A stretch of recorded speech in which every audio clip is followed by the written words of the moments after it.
ভগবানের অশেষ কৃপায় আমরা আবার সমবেত হয়েছি ভগবানের ভজন কীর্তন শ্রবণ মননের উদ্দেশ্যে। আগামীকাল শুভ একাদশী তিথি। আপনারা প্রত্যেকে একাদশী ব্রত রাখবেন, একাদশী ব্রত পালন করবেন, নিজে করবেন এবং অপরকে উৎসাহ দেবেন করবার জন্য। একাদশী ব্রত করা কেমন না, ব্রত করার উদ্দেশ্যই হচ্ছে এই যে নিজে না খেয়ে অপরকে খাওয়ানো। একাদশী ব্রত করা মানে এই নয় আমি একাদশী ব্রত করলাম আর সকাল থেকে বাড়ির লোককে বললাম, ওগো কী খাবার হলো গো, কী খাবার হলো গো। স্নান করেই খাবারের টেবিলে বসে পড়লাম, খিদে সহ্য করতে পারছি না। এটা একাদশী ব্রত করা নয়। একাদশী ব্রত করার অর্থ হচ্ছে যা রান্না হলো তা ভগবানকে ভোগ লাগানো এবং যতক্ষণ না অতিথি সেবা হচ্ছে ভগবানের কাছে প্রার্থনা করতে হবে যে ভগবান কৃপা করে আজকে যেন আমার বাড়িতে কোনো আগন্তুক আসে, কৃপা করে আমার গৃহে যেন আজকে কেউ সেবা নিতে আসে, আমি তার সেবা দিয়ে তারপরে নিজের সেবা, যৎকিঞ্চিত সেবা যা পড়ে থাকবে সেটি। আর 5টা দিনের যেটা ফুড হ্যাবিট, ভাত ডাল সবজি মাছ মাংস হচ্ছে, একাদশীর দিন খালি ডায়েটটা বদলে যাচ্ছে কিন্তু যথাবিধি নিয়মেই খাওয়া হচ্ছে, সেটা ব্রত করা হচ্ছে না। ব্রতের উদ্দেশ্যই হচ্ছে এই যে ব্রত রেখে কতটা অপরের জন্য নিজেকে বিলিয়ে দেওয়া যায়, অপরের জন্য কতটা সেবা করা যায়, এইটি হচ্ছে ব্রতের নিয়ম। আরেকটি কি, যথাবিধি নিয়মে যথাপূর্বক সময় সংখ্যা রেখে ভগবানের ভজন করা, জপ করা। যত বেশি করে করে আমরা ভগবানের নাম জপ করতে পারবো তত বেশি করে আমরা ভগবানকে আস্বাদন করতে পারবো, ভগবানের কাছে যেতে পারবো। তাই ঘুরে যাও।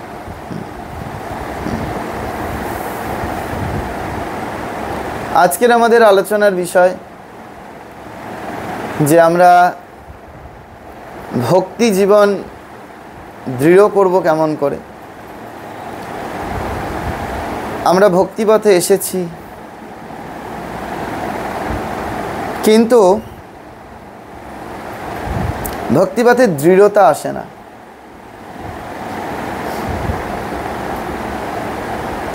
বিশেষ করে এই যে ফেস্টিভ্যাল মুড আসতে শুরু করেছে, দুর্গা পুজো, লক্ষ্মী পুজো, কালী পুজো, এই পূজা আসা মানেই আমাদের মনের ইন্দ্রিয়গুলো বহির্মুখী হয়ে যাবে।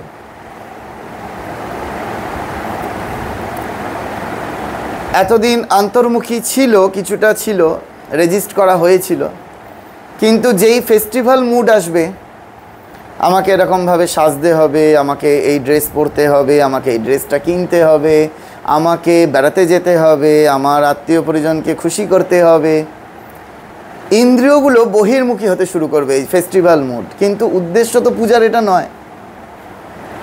পূজার উদ্দেশ্য পয় দীর্ঘ পু মানে হচ্ছে পূর্ণতা, বর্গের জয়াকার যা মানে জাগরণ। পূর্ণতার মধ্যে যিনি জাগরণ রয়েছে, জাগ্রত রয়েছে, তিনি কেবলমাত্র পূজার অধিকারী। তো এখন সেটা কারা করবে?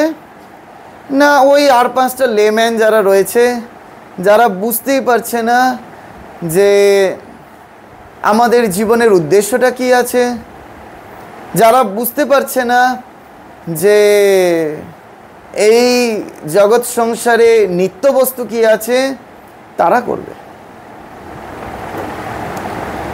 কিন্তু আপনারা যারা ভক্ত সেজেছেন, সাদা জামা পরে এসেছেন, ভক্ত তো সাজার বিষয় নয়, সাধু সাজার বিষয় নয়।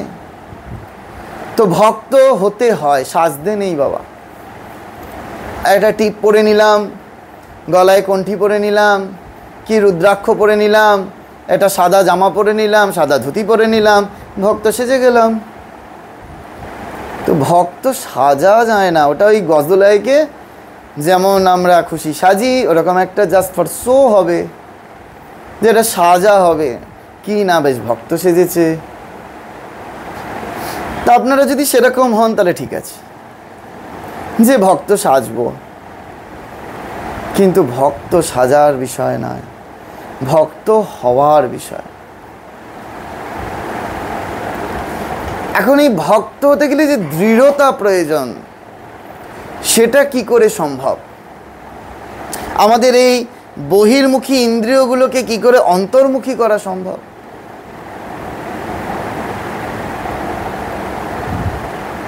আমাদের সেই ছাত্র বয়স থেকে দুর্গাপুজোয় ঠাকুর দেখা চুকিয়ে দিয়েছিলাম। কেন না সেই সময় থেকে এদের মতো বয়স যখন, তখন থেকে উদ্বোধন থেকে বই নিয়ে এসে রাস্তায় রাস্তায় বই বিক্রি করেছি, পুজোর সময় বইয়ের স্টল দিয়েছি, বন্ধুরা মিলেই করেছি। কিন্তু আপনারা এখনও ঠাকুর দেখতে যান, আনন্দ পান, ওইগুলো যে করতে হবে ভাবনাই আসে না। তার মানে ভক্ত হওয়া এখন অনেক দূর, অনেক দূর। তো এখন কি করে সম্ভব এই ভক্তি জীবনে দৃঢ়তা আনা? যদি দৃঢ়তা না থাকে তাহলে ভক্তি জীবন হবে না। এই যে ধরুন 1.5 মাস ধরে এই শরীর একটা ব্রত রেখেছিল। তা ব্রত মানে কি না, একটা সংকল্প। এই যে কালকে আপনারা ব্রত রাখবেন, সেটা যদি এটা সংকল্প করেন, আপনারা সংসারে আছেন, তা সংসারের সাংসারিক ভোগ্য বস্তু আপনারা সংকল্প করতে পারেন যে এটা আমার প্রাপ্তির জন্য আজকে আমি একাদশী ব্রত করেছি। খারাপ নয়, ভালো, মিলেও যাবে যদি ঠিক মতো নিষ্ঠা করে সেই ব্রত করতে পারেন। কিন্তু এর থেকে আরেকটু ভালো আছে। সেই ভালোটা কি? সেই ভালোটা হচ্ছে ওই ভগবানের প্রীতির উদ্দেশ্যে, হাতটা ওখানে দিয়ে করলে মনে হয় ভালো, এটা ছবিটাই এরকমভাবে আসবে। ভগবানের প্রীতির উদ্দেশ্যে যে আমরা যদি ব্রত রাখি, কেন করছি না, ভগবানকে খুশি করবার জন্য করছি, ভগবান খুশি হবে। হে প্রিয়তম ভগবান, আমি তোমায় সব থেকে বেশি ভালোবাসি, তোমার প্রীতির উদ্দেশ্যে। আর সজাগ হয়ে ব্রত করতে হয়। কেন না আমরা কনসাসলি যদি ব্রত রাখি তাহলে আমরা ভগবানকে স্মরণ মনন হবে, ভগবানকে স্মরণ মনন হলে ভগবান খুশি হবেন। না খেয়ে আমাদের তো কতদিন, আপনারা যারা অফিস ওয়ার্ক করেন দেখবেন কতদিন খাবার জোটে না, তার মানে সেই দিন কি ব্রত হচ্ছে? এখন প্রশ্ন উঠবে তো এটাই, যে না খেলেই কি ব্রত হয়? অনেক সময় তো কাজের সূত্রে খাবারই জোটে না মহারাজ।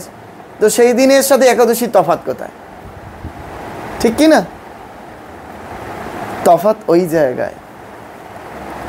সেদিন আপনি ব্রত করছেন, এটা কখন আপনার মাথায় কাজ করবে না বাবা। আপনি যতই আমার সাথে তর্ক করেন না কেন, সাইকোলজি বলছে করবে না। কিন্তু আপনি একাদশীর দিন অর্ধাহারি, জলাহারি, বায়ুহারি যাই করেন না কেন, আপনার বারবার করে এখানে রিমাইন্ডার আসবে যে আপনি ব্রত করেছেন, আপনি ব্রত রেখেছেন ভগবানের উদ্দেশ্যে। ভগবান খুশি হবেন, প্রীতি লাভ করবেন। তো এর জন্য করাটা একটু বেশি ভালো, যে ভগবানের উদ্দেশ্যে যদি আমরা ভগবানকে খুশি করবার জন্য যদি আমাদের ব্রত রাখা হয় তাহলে ভীষণ ভালো। এখন আমাদের মূল জায়গায় যেটা আসবো, প্রবেশ করব, সেটা হচ্ছে আমাদের ভক্তি জীবনে দৃঢ়তা আসবে কেমন করে। এটা খুব কঠিন ভক্তি জীবনে দৃঢ়তা আসা, কিন্তু যদি পালন করা যায় তাহলে ভক্তি জীবনে দৃঢ়তা আসবে। এই ধরুন, আপনারা ছবিতে দেখেছেন, এই যে 1.5 মাস ধরে যে ব্রত রাখা হলো, সেই 1.5 মাস ধরে ব্রত রাখার ফল কি না, বৃন্দাবনে গিয়ে মহাত্মাজিদের দর্শন করব, ভগবান দর্শন করব, যাতে সেইগুলো একটু সুলভে হয়, তার জন্য ব্রত রাখা, যে প্রার্থনা করা, হে ভগবান এইগুলো যাতে ঠিকভাবে হয়ে যায়, এইরূপভাবে প্রার্থনা হয়েও গেল। এখন এই যে আপনারা ছবিতে দেখেছেন, বৃন্দাবনের সিদ্ধ মহাত্মা পুরুষ পূজ্যপাদ বিনোদ বাবাজি মহারাজ, প্রেমানন্দজি মহারাজ, এই যে এনাদের সাক্ষাৎ দর্শন যে আমরা পেলাম, এ তো তাদের অশেষ কৃপা। এখন যে জায়গাটা বলবার জন্য এই কথাটি উত্থাপন করা, সেটা হচ্ছে ওখানে গিয়ে আমরা কি দেখলাম। এখন যদি এই 2 দাদা বসে রয়েছে, এদেরকে জিজ্ঞেস করেন যে আচ্ছা প্রেমানন্দজির ওখানে গিয়ে কি ভালো লাগলো, তারা একরকম উত্তর দেবে। বিনোদ বাবার ওখানে গিয়ে কি ভালো লাগলো, তারা একরকম উত্তর দেবে। আমি ঠিক ওদের দেখতে যাই না।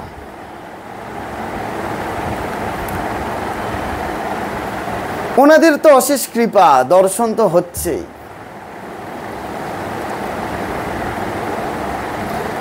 ওনারা কি বললেন সেটাও তো এই শরীর গ্রন্থ পড়ে জানে। ওনারা পালন করছে, আমরা করতে পারছি না, তফাৎ তো এখানে। কিন্তু কি দেখতে যাওয়া এটাই, ওনাদের সঙ্গে যারা জুড়ে রয়েছেন তারা কিরূপভাবে আচরণ করছেন।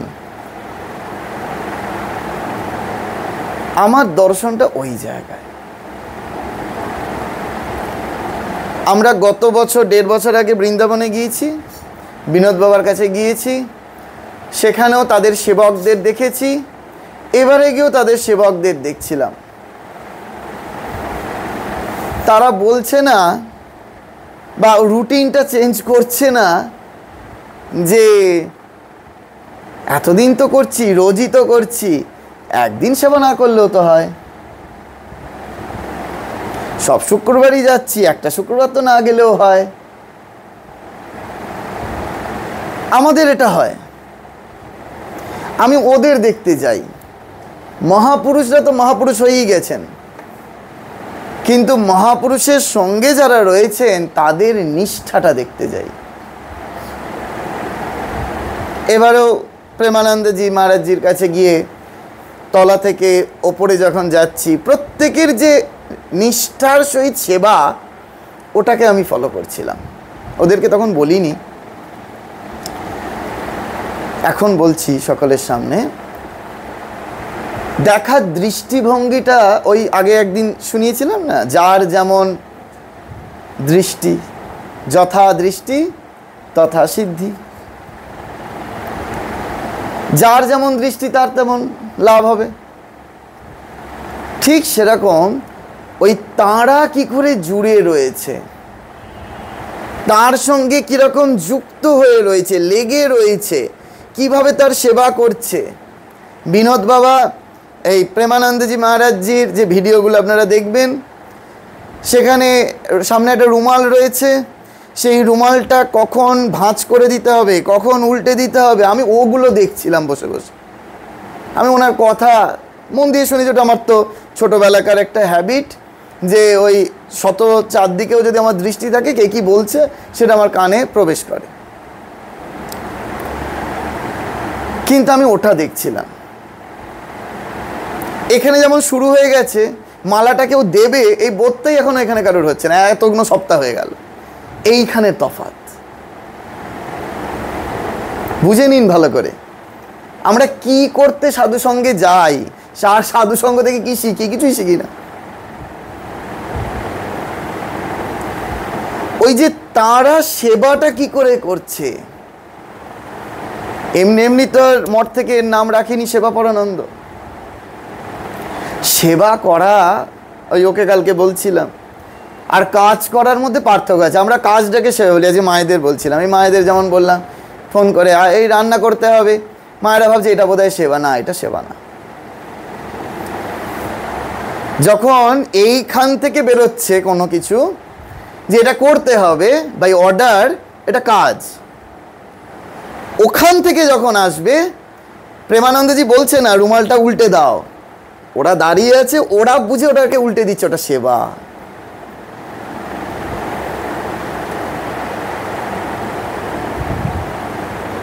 আমাদেরও কেউ হাতে ধরে শেখায়নি।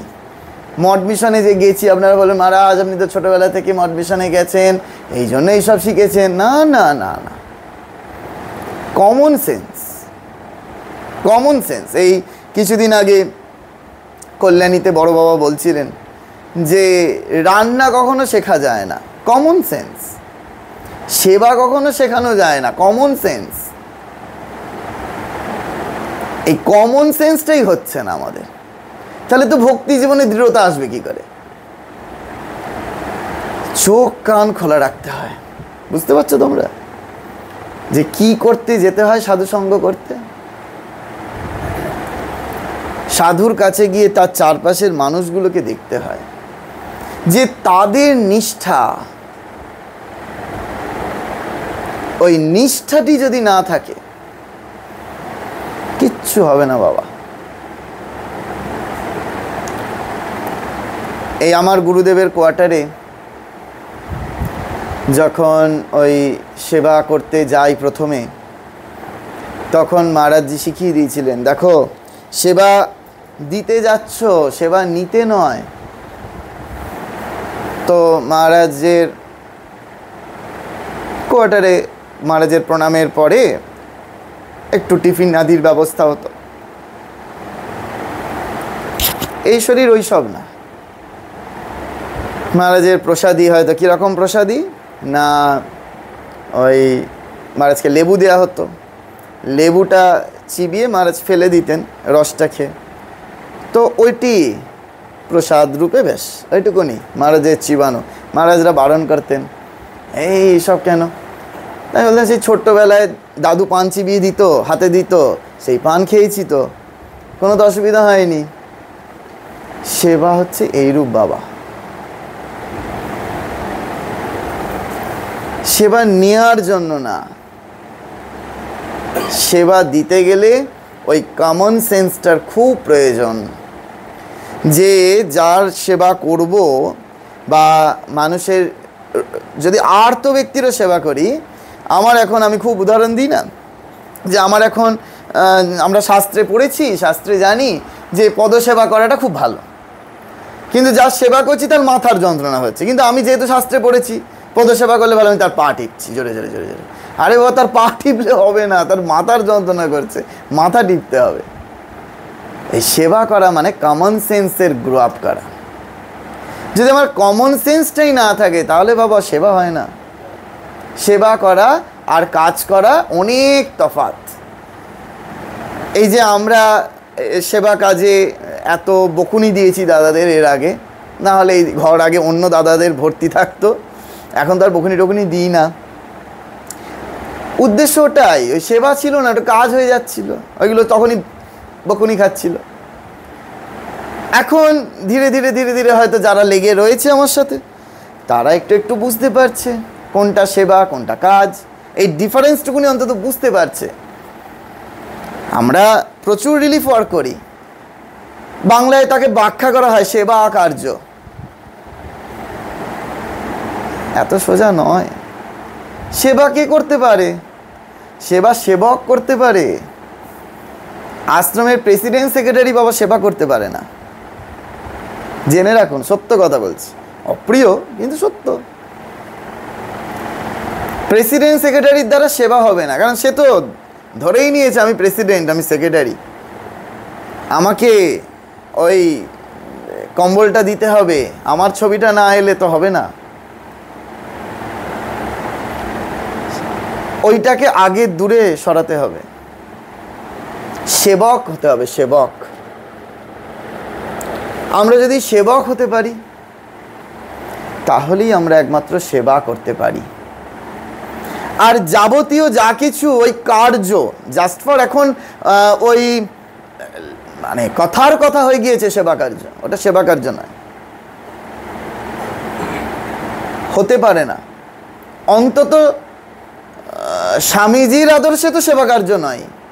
আমি প্রুফ করতে পারি আমার বিদ্যা দিয়ে, আমার যুক্তি দিয়ে, স্বামীজির গ্রন্থ দিয়ে, প্রকাশ্যে বলছি।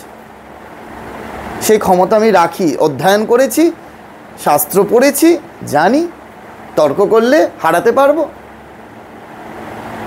তাহলে ওটা সেবা নয়, ওটা কাজ। ভূতেশানন্দজি মহারাজের কাছে এক মহারাজজি এসছেন, এসে রিলিফের রিপোর্ট দিচ্ছেন। মহারাজ এসেছেন, আজকে রিলিফে কী কী দেওয়া হলো না, এতগুলো শাড়ি দেওয়া হলো, এতগুলো কম্বল দেওয়া হলো, এতগুলো মশারি দেওয়া হলো। মহারাজ সব শুনে নিলেন। তারপরে মহারাজ জিজ্ঞেস করলেন তুমি কি দিলে? তিনি ভাবলেন হয়তো মহারাজ বৃদ্ধ হয়েছেন, সেই জন্য বোধহয় শুনতে শুনতে পাননি, আরেকবার রিপিট করলেন, এতগুলো শাড়ি দেওয়া হলো, এতগুলো কম্বল দেওয়া হলো, এতগুলো মশারি দেওয়া হলো। মহারাজ আবার রিপিট করলেন তুমি কি দিলে? তিনি আবার রিপিট করলেন, ভাবলেন মহারাজ শুনতে পাননি, যা যা বললেন সব বললেন। মহারাজ আবার তৃতীয়বার বললেন তুমি কি দিলে? তখন সে বুঝতে পেরেছে মহারাজ নিশ্চয়ই এর মধ্যে দিয়ে কিছু বলতে চাইছেন। মহারাজ উত্তর দিচ্ছেন, এই যা যা লিস্ট ধরে বললে সেটা তো একজন দিয়েছে এক হাত থেকে, তুমি এক হাতে নিয়ে আর এক হাতে দিলে, তুমি কি দিলে? সাধুর চেতনা হলো, সে বুঝতে পারলো এতক্ষণ ছিল কাজ, ওটা কাজ ছিল, কাজ করে এসেছে, সেবা নয়। মহারাজ বলছেন তুমি দিতে পারতে শ্রদ্ধা, তুমি দিতে পারতে তাকে পূজা। ওই জন্য দেখবেন আমাদের মাতৃসেবায় মায়েদের যখন কিছু দেয়া হয়, হাঁটু গেড়ে বসে, স্বামীজি বলেছেন নীল ডাউন হয়ে দিতে, পরিষ্কার বলা আছে বাণী রচনায়, আমি গ্রন্থ খুলে দেখাতে পারি। তাকে প্রণাম করে কজন করছে? খুব কঠিন, খুব কঠিন। কাজ আর সেবার মধ্যে অনেক অনেক কঠিন। ঠিক সেরকম এই ভক্ত সাজা, আমি একটা তিলক পরে নিলাম, একটা সাদা জামা পরে নিলাম, ভক্ত সাজলাম, আর ভক্ত হওয়া যেমনি ঠিক এই এদের প্রতিও তাই। আমরাও ছাড় নেই, আমরা গেরুয়া পরলাম, রুদ্রাক্ষ পরলাম, একটা সাধু সেজে নিলাম, আর সাধু হওয়া অনেক কঠিন, অনেক কঠিন। সেই জন্য এই ভক্তি জীবনে দৃঢ়তা আনা খুব প্রয়োজন, খুব প্রয়োজন। তার মধ্যে প্রথম যেটা দরকার সেটা হচ্ছে নিষ্ঠা। আমি ভক্ত বানিয়েছি নিজেকে, ভক্তি জীবনে প্রবেশ করেছি, আমি যেন আর কোনরূপ ওই বহির্মুখী না হই। কি করতে হয় আমি একটা এক্সাম্পল দিই। আপনারা যখন বড় বড় হসপিটালে কোনো মেজর অপারেশন হয়, দেখবেন একটা অ্যানাস্থেসিয়ার প্রয়োজন হয় না? কি করে ডাক্তারবাবুরা? একটা ইঞ্জেকশন দিয়ে দেয়, সেই জায়গাটা অবশ হয়ে গেল, সেখানে অপারেশন হলো। কিছুক্ষণ বাদে কি হয়, কিছুক্ষণ বাদে অপারেশনের পরে আবার ওই টাইম ডিউরেশন যেই শেষ হয়ে গেল, তখন যে যন্ত্রণা ভোগ করার কথা সেই যন্ত্রণা ভোগ করতে হলো। সাধু সঙ্গ হচ্ছে অ্যানাস্থেসিয়া। সাধুর কাছে বসে আছেন, এখন আপনাদের সংসারের জ্বালা যন্ত্রণাগুলো একটুখানি কমে গেল, কিন্তু যে ওই টাইম ডিউরেশনটা শেষ হয়ে যাবে আবার যন্ত্রণা ভোগ করতে হবে, ঠিক কি না? তাহলে কি প্রয়োজন? প্রয়োজন হচ্ছে নিষ্ঠার সঙ্গে অ্যানাস্থেসিস করা, সেলফ অ্যানাস্থেসিস। কি করে? শ্রবণ এবং কীর্তন। আমাকে বারবার করে শুনতে হবে, ঘুমিয়ে পড়লে হবে না। আমাকে বারবার করে শুনতে হবে, শুনে শুনে নিজেকে তৈয়ার করতে হবে। আমি যদি পয়সা ইনকামের সময় জেগে থাকতে পারি ওটা অর্থ রোজগারের জন্য, তাহলে পরমার্থ কামানোর জন্য আমাকে জেগে থাকতে হবে, ঘুমিয়ে পড়লে চলবে না। কিন্তু যেই পরমার্থের জায়গা ঝিমুনি এসে যায়। কিন্তু অর্থ কামাতে বলুক, এক্ষুনি ছুটে গিয়ে অর্থ কামাবো, রোজগার করতে হবে, তাহলে ঘুম চটকে যাবে, দৃঢ়তা নাই।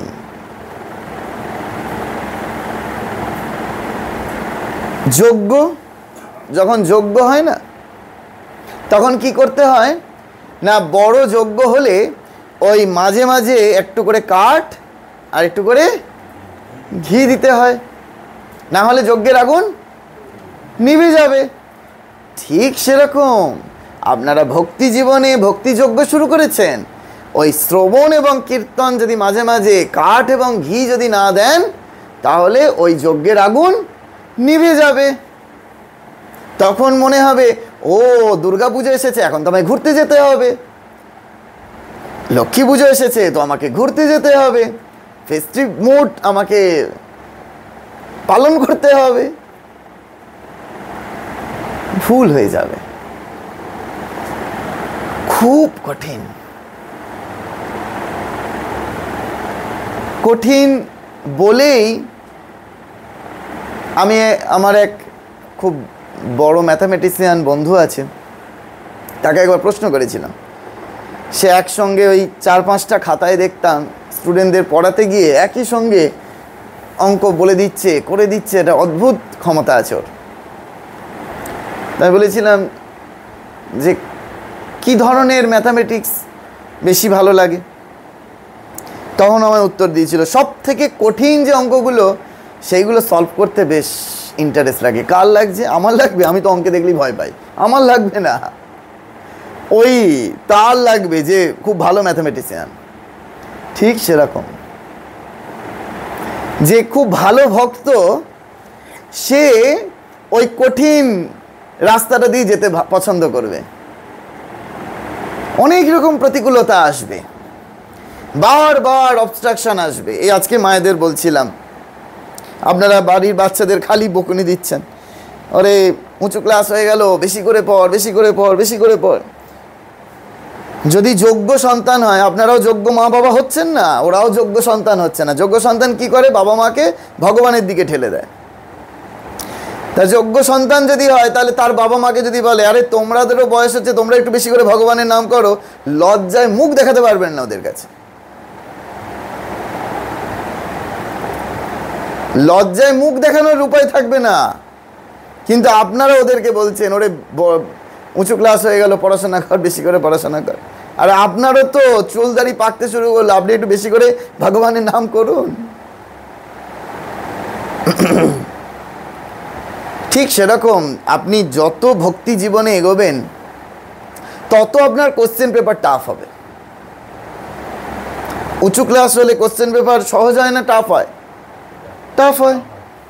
ঠিক সেরকম আপনি যত ভক্তি জীবনে এগোবেন, তত আপনার কোশ্চেন পেপার টাফ হবে। কোশ্চেন পেপার টাফ হওয়া মানে কি? ভগবান আপনাকে আরো বেশি কঠিন কঠিন পরীক্ষার সামনে ফেলবেন। আপনি যদি গুড স্টুডেন্ট হন, ভালো ভক্ত হন, তাহলে আপনি পরীক্ষায় পাস করবেন, আর ফেল করলে আবার ওই ক্লাসে পড়তে হবে। তাহলে ভালো ভক্ত হতে গেলে দৃঢ়তার প্রয়োজন। এই দৃঢ়তা আসবে নাম্বার 3, গুড অ্যাসোসিয়েশন। কি বললাম? ধরুন আমি সংকল্প করলাম আমি আজ থেকে ড্রিঙ্ক করব না, আমি মদ খাবো না। কে সংকল্প করছে? যে বারে বা রেস্টুরেন্টে কাজ করছে, প্রতিদিন কাস্টমারকে গ্লাসে মদ ঢেলে দিচ্ছে, সে সংকল্প করছে যে আমি আর কোনোদিন মদ ছোবো না, মদ খাবো না। পারবে? আপনাদের মনে হয় পারবে? সম্ভব না। ঠিক সেরকম আমরা যদি ভক্তি পথে আসতে চাই, ভক্ত হতে চাই, তাহলে আপনার সারাউন্ডিংস যারা রয়েছে তাদেরকেও ভক্ত হতে হবে। আপনি সকাল থেকে 10টা ফোন রিসিভ করলেন, কিন্তু একটা ফোনেও কারোর সাথে ভগবানের কথা বলতে পারলেন না, জানবেন যে তারা আপনাকে ডুবিয়ে মারল। আপনার কাজের সূত্রেই ফোন ধরুন, আর আপনার আত্মীয় স্বজনেরই ফোন ধরুন, ডোবাচ্ছে ডোবাচ্ছে, পরিষ্কার বলছি ডোবাচ্ছে। তাহলে এমন ওই শ্রীরামকৃষ্ণদেব বলছেন বাঘ নারায়ণ, যে সরে সরে এগিয়ে গিয়ে এসো না, সবাই এত জায়গা রয়েছে, যে বাঘ নারায়ণ, যে বাঘকে তাই বলে আলিঙ্গন করা চলে না, ওই দূর হতে প্রণাম। আরে দূর হতে প্রণাম করো, তাতে ডাল ভাত খেতে হয়, খাবার খেতে না হয়, তাই খেয়ে থাকবো, কি আছে?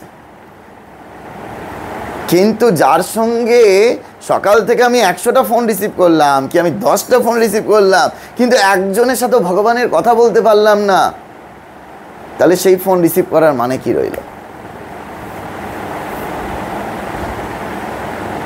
বুঝতে পারছেন না কিভাবে তলিয়ে যাচ্ছেন, কিভাবে ডুবে যাচ্ছেন, ওই আর 5টা সাধারণ মানুষের মতো। সুযোগ পেয়েও সুযোগ হাতছাড়া হয়ে যাচ্ছে। ওই জন্য আমি বললাম বিনোদ বাবাদের ওখানে গিয়ে ওই যারা তার সঙ্গে লেগে আছে তাদের আমি দেখতে যাই, ওনাদের না। ওনারা তো প্রণম্য, নমস্য, প্রাতঃস্মরণীয়, কিন্তু যারা ওনাদের সঙ্গে রয়েছেন তারা কিভাবে জীবনটাকে যাপন করছেন, তারা কি করে একেবারে লেগে রয়েছেন, যুক্ত রয়েছেন, ওটা দেখতে চাই। সেই হচ্ছে গুড অ্যাসোসিয়েশন। যে আমাদের যদি ওই চারপাশের মানুষ যদি ভক্ত না হয়, তাহলে আপনাকে টেনে নামিয়ে দেবে। শ্রীরামকৃষ্ণদেব কথামৃতে বলছেন, ঠাকুরের ভাষা ধার করে বলি,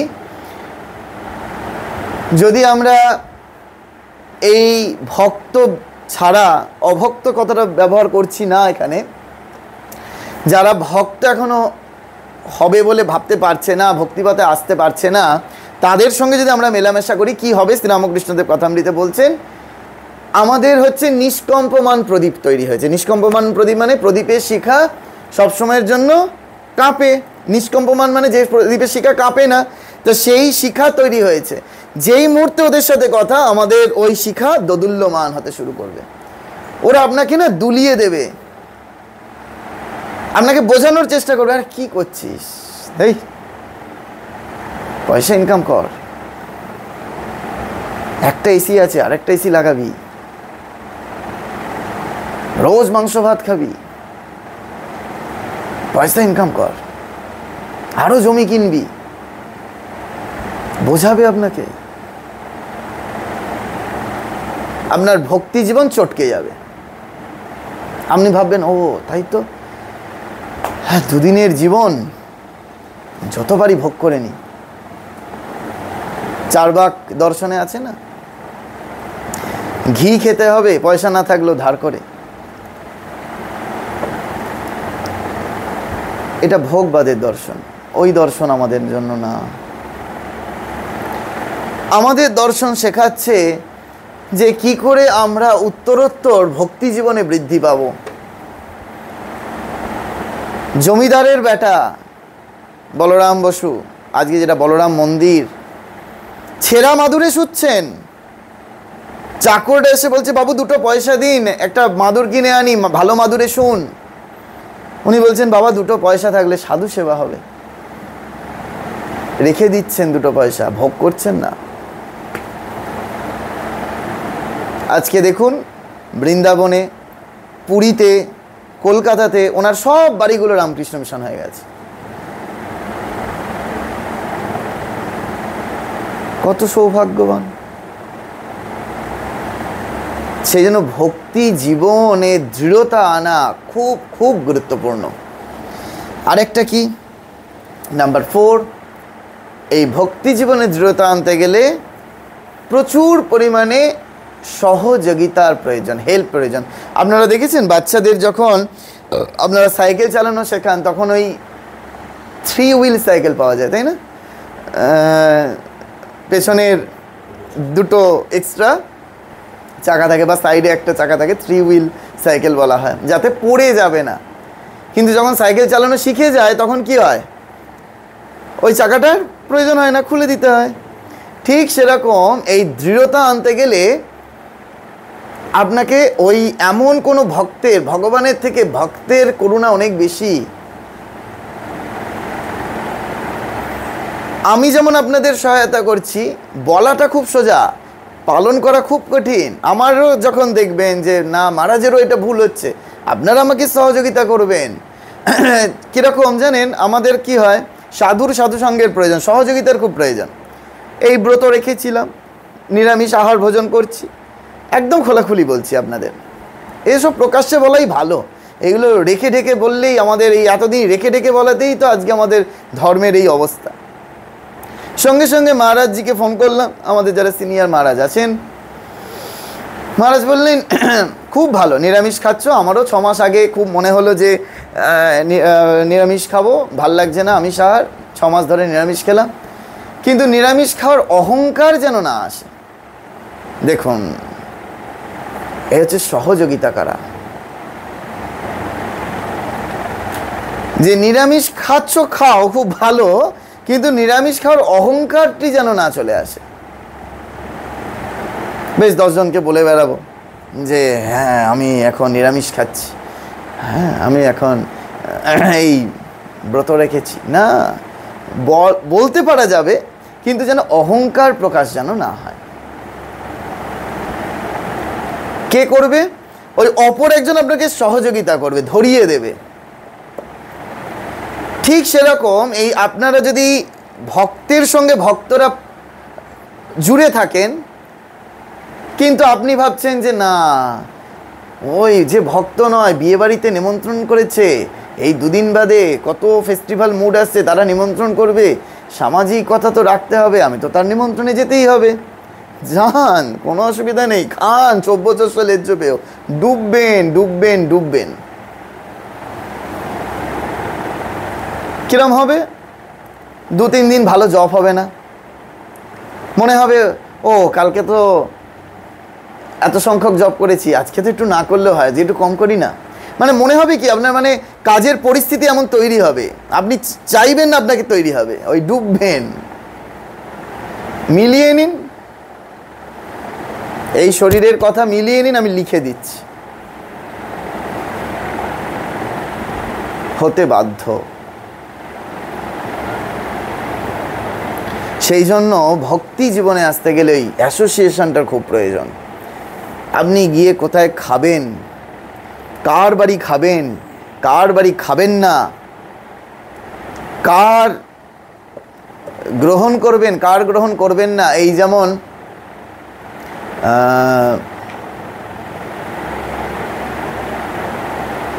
দ্রৌপদীর যখন বস্ত্রহরণ হয়, তখন পিতামহ ভীষ্ম তাকে প্রশ্ন করা হয়েছিল, পরবর্তীকালে প্রশ্ন করা হয়েছিল যে আপনি কেন তাকে রক্ষা করেননি?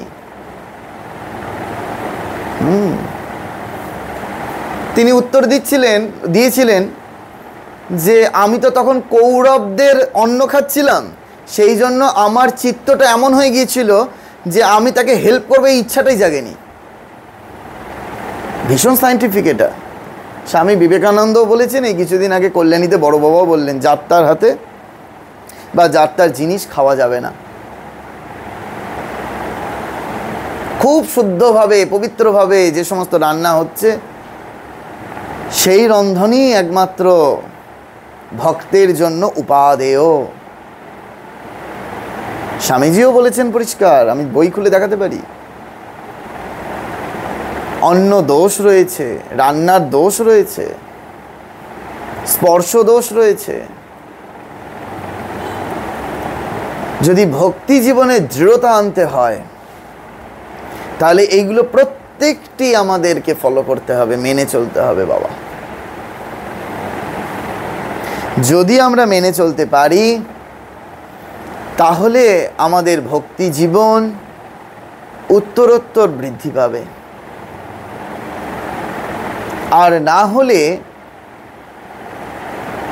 আমরা কেবল যে সংসারের মধ্যে ডুববো ডুববো ডুববো, তখন সংসারের কাজগুলোই ভালো লাগবে, সংসারের মানুষগুলোকে প্রিয়জন বলে মনে হবে, যেটা কাজ সেটাকে সেবা বলে ভাববো, নিজের মনকে সান্ত্বনা দেব, ও এই তো আজকে অমুক ক্লাবের সঙ্গে গেছি, অমুক সঙ্গের সঙ্গে গেছি, অমুক আশ্রমের সঙ্গে গেছি, আমি তো সেবা কার্য করে এলাম। আদপেও যে ওটা সেবা নয়, ওটা কাজ, সেই ডিফারেন্সটাও পার্থক্যটাও বুঝতে পারবো না। এই জায়গায় সমস্যা। ওই পূজ্যপাদ বিনোদ বাবা কিছুদিন আগেই বলছিলেন একটি প্রবচনে যে ব্রাহ্মণকে দান করছি, সেই দান করলে পাপ হবে। দান করা তো ভালো কাজ, কিন্তু পাপ হবে। আমরা অমুক আশ্রমের সঙ্গে রিলিফে যাচ্ছি, আমি ভাবছি আমি তো রিলিফেই যাচ্ছি, কল্যাণই হবে। হবে না, পরিষ্কার হবে না।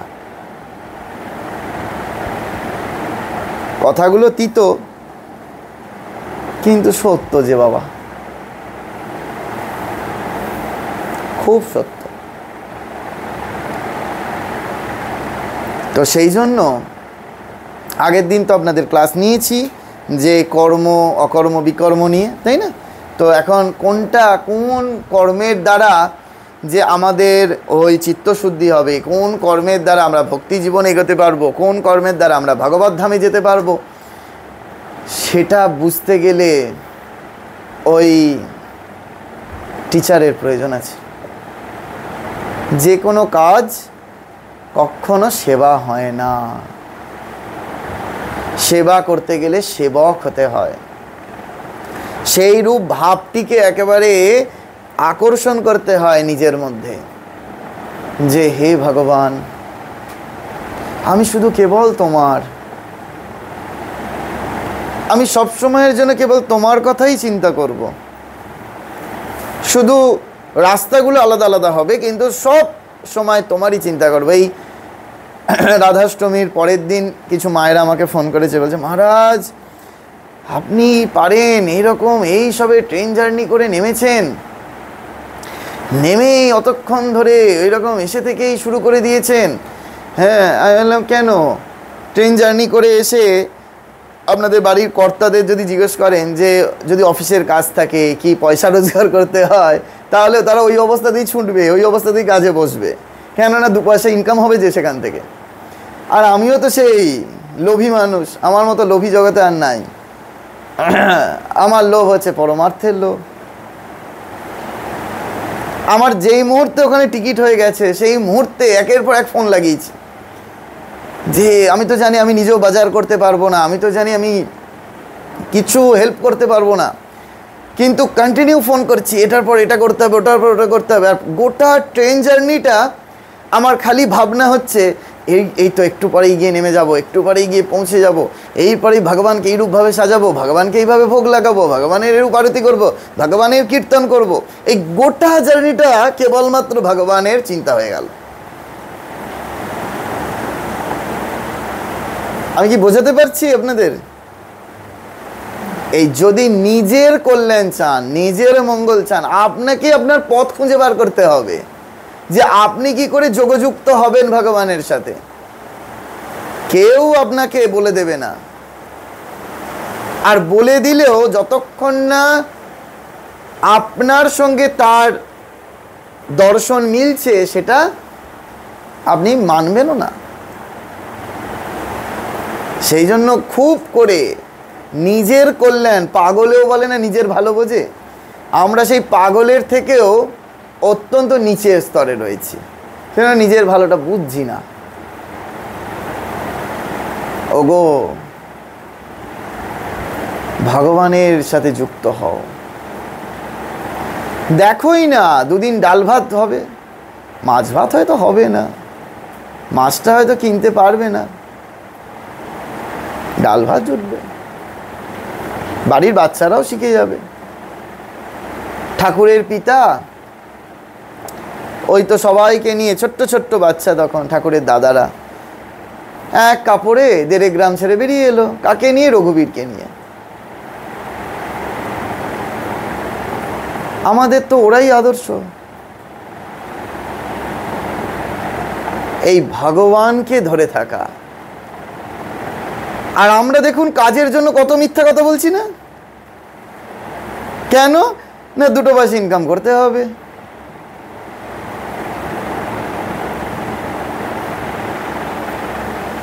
এখন বলবেন মা তো বলেছে।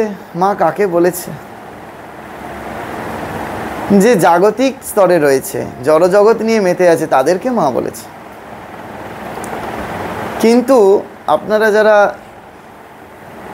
অন্তত এই শরীরের কাছের জন, যারা ভক্ত হতে চাইছেন, 2 পয়সা কম রোজগার করুন না। কেন শুধু শুধু মিথ্যা বলছেন? কেন ভগবান ছাড়া রয়েছেন? কেন কাজের দোহাই দিয়ে ভগবান থেকে নিজেকে সরিয়ে রেখেছেন? দেখুন না, ভগবান যোগক্ষেমম বহাম্যহম, ভগবান গীতায় কথা দিয়েছেন, সেই কথা তিনি রাখেন কি না আপনার জন্য? আপনি ভগবানের চিন্তা করে দেখুন, ভগবান আপনার সব জুটিয়ে দেবেন, সত্য বলছি। এটা তো ভগবান বলছেন না যে শুধুমাত্র সাধুদের জন্য, যোগক্ষেমম বহাম্যহম, যে সাধুরা কেবল ভগবানের চিন্তা করবে তাই জুটে যাবে। আমরা তো যখন ঘর ছেড়েছি ভেবে চিনতে ছাড়িনি যে কোথায় ঘর পাবো, কোথায় থাকবো। এই গোটা জগৎ সংসারই থাকার জায়গা, এই ভেবেই ঘর ছেড়েছি। ভগবানের ওপর এই ভরসাটা শুধু সাধুদের নয়, গৃহস্থদেরও। যদি গৃহস্থরা এরূপভাবে ভগবানের ওপর ভরসা করতে পারে, ভগবানকে ভরসা করা মানে ভগবানের চিন্তা করতে হবে। যে করে হরির চিন্তা, হরি করে তাহার চিন্তা। আপনি সকাল থেকে মোবাইল ফোনে কথা বলুন, ক্ষতি নেই, আমিও বলতে হয়, কিন্তু আমি যতগুলো কথা বলি নয় কারুর কল্যাণার্থে, আর নয় কারুর ভগবানের কথায়।